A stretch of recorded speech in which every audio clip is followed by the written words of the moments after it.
Hi, I'm Maria. Welcome back to my channel. Today I'm going to share with you something real, the challenges of living here in Vietnam.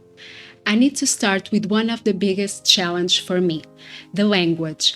While Vietnamese has the same alphabet as we do, it's a tonal language, which means that the same exact word can have different meanings depending on how you say it. I want to learn some Vietnamese, not just to order food or coffee, but to connect with people. Because the truth is, outside the tourist areas, a lot of locals don't speak fluent English. Sure, I can always rely on Google Translate, but that's not the same as having a real conversation.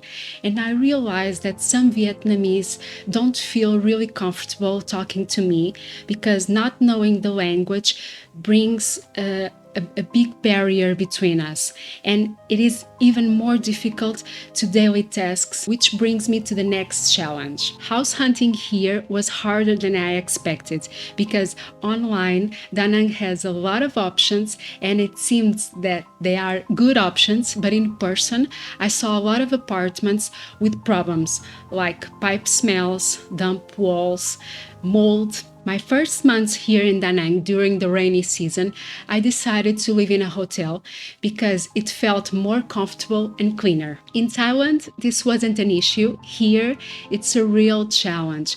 It took me a while to find a place that felt like home. And when I say home, I mean a place that it is comfortable. When I was looking for a house, I had to pay attention to this detail. I had to check if the area was quiet. Because one of the most chaotic things here, and some of you asked me how I might handle it, is the noise. Well, the noise is real. Everything here is extremely loud.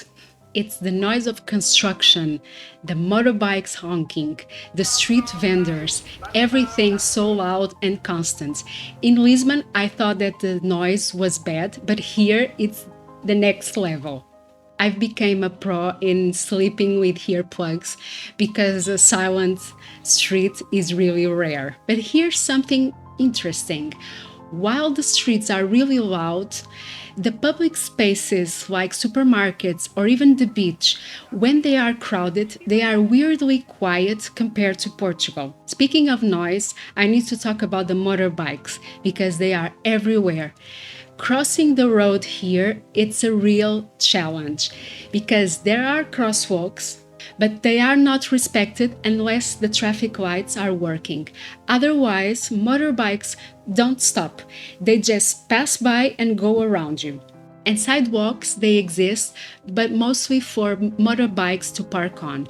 When I first arrived in Da Nang, it felt really unsafe to cross the road because I had to navigate between buses and the motorbikes and other pedestrians.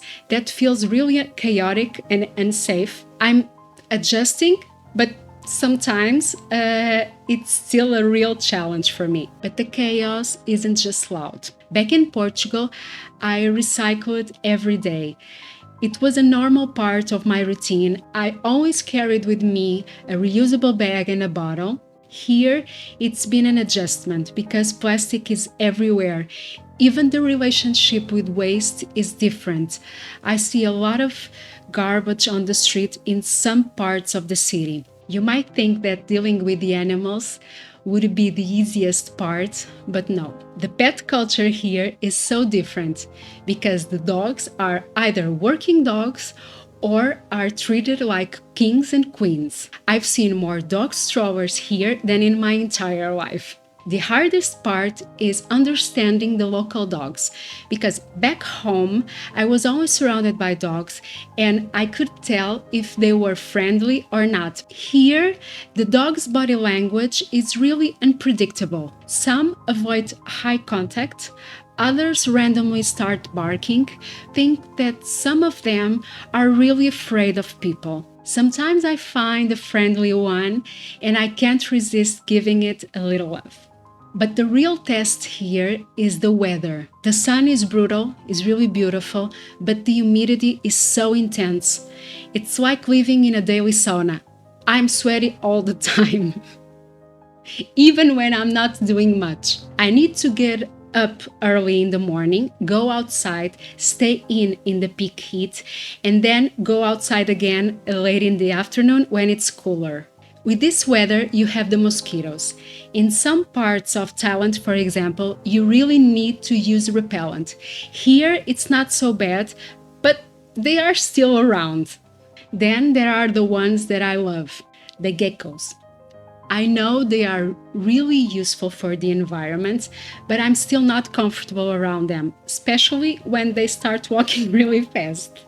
Another challenge is the air quality, something that I didn't think about before moving here. Some days it's fine, others it feels heavy, especially near busy roads. I remember when I visited India and I was in New Delhi, there were days and the smog was so bad that I couldn't even barely see the street. Of course, here in Da Nang, it's not that extreme, but there are days when I feel that the air is not so clean. Living here has taught me that no place is perfect. There will always be challenges, busy streets, loud noises, small daily surprises.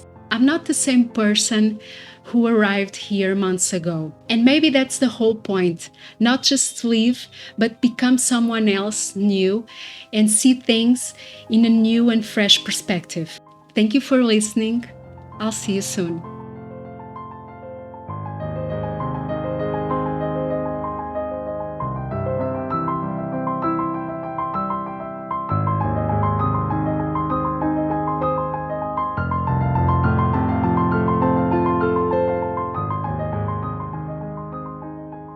It's really difficult to understand the dogs here.